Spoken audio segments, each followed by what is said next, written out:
Hello there, this is Rob. I am one of the co-founders of POS Choice, and today we have another edition of Restaurant News and Ideas during the COVID-19 epidemic.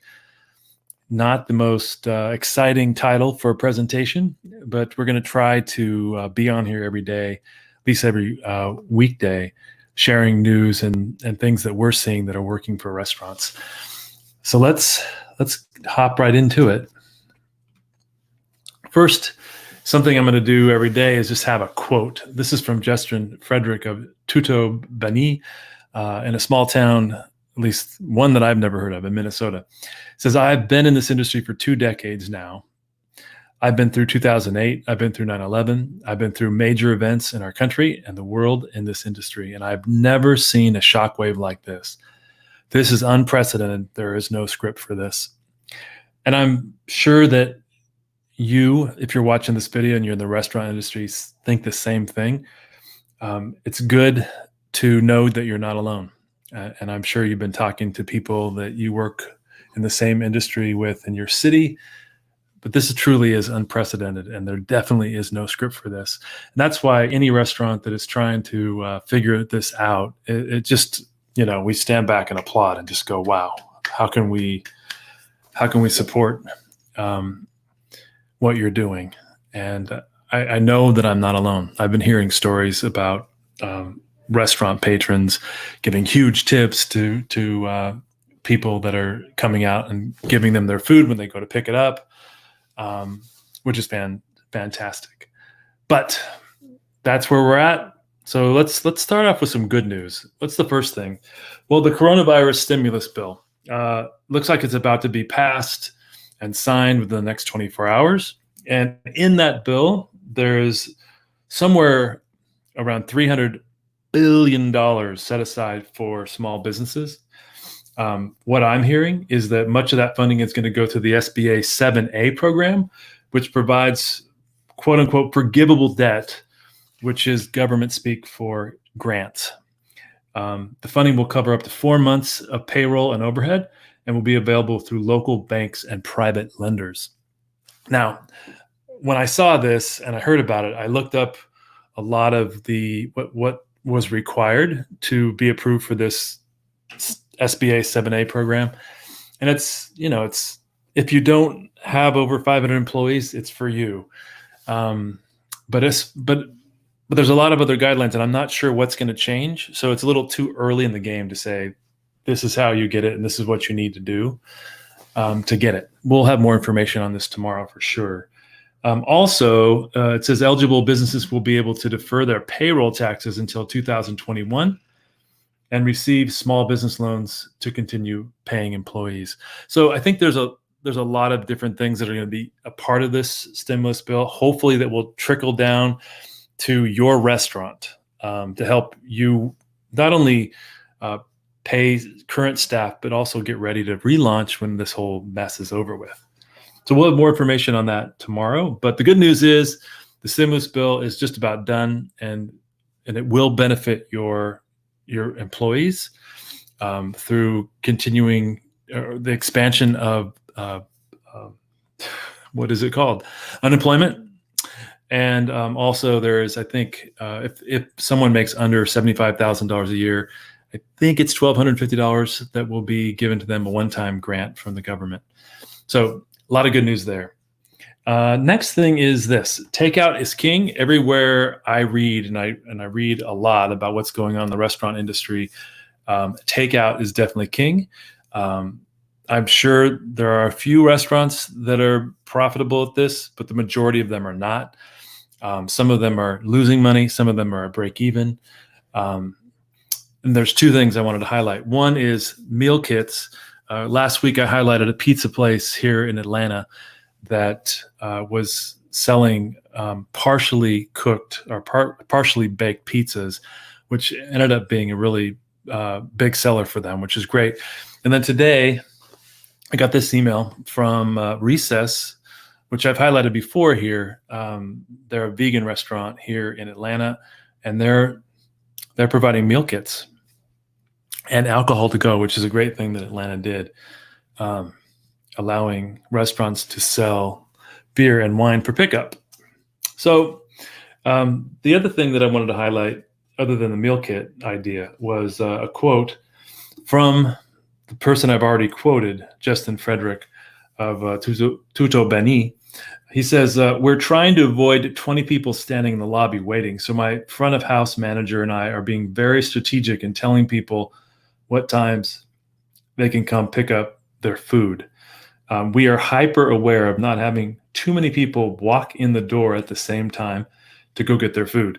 The only reason I mention this is that we have gone to restaurants that weren't thinking about this and did have more than 2 or 3 people in the lobby, and it was a little uncomfortable, a little strange. And I mention this just in case you haven't thought of this. It's a great idea for managing or staggering pickups in your restaurant.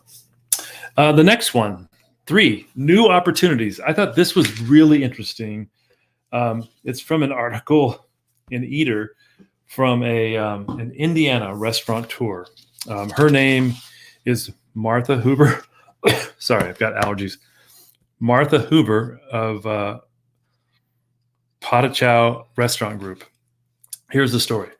My family decided to have a Zoom cocktail hour on Sunday, and out of that came the idea for Apocalypse Burger.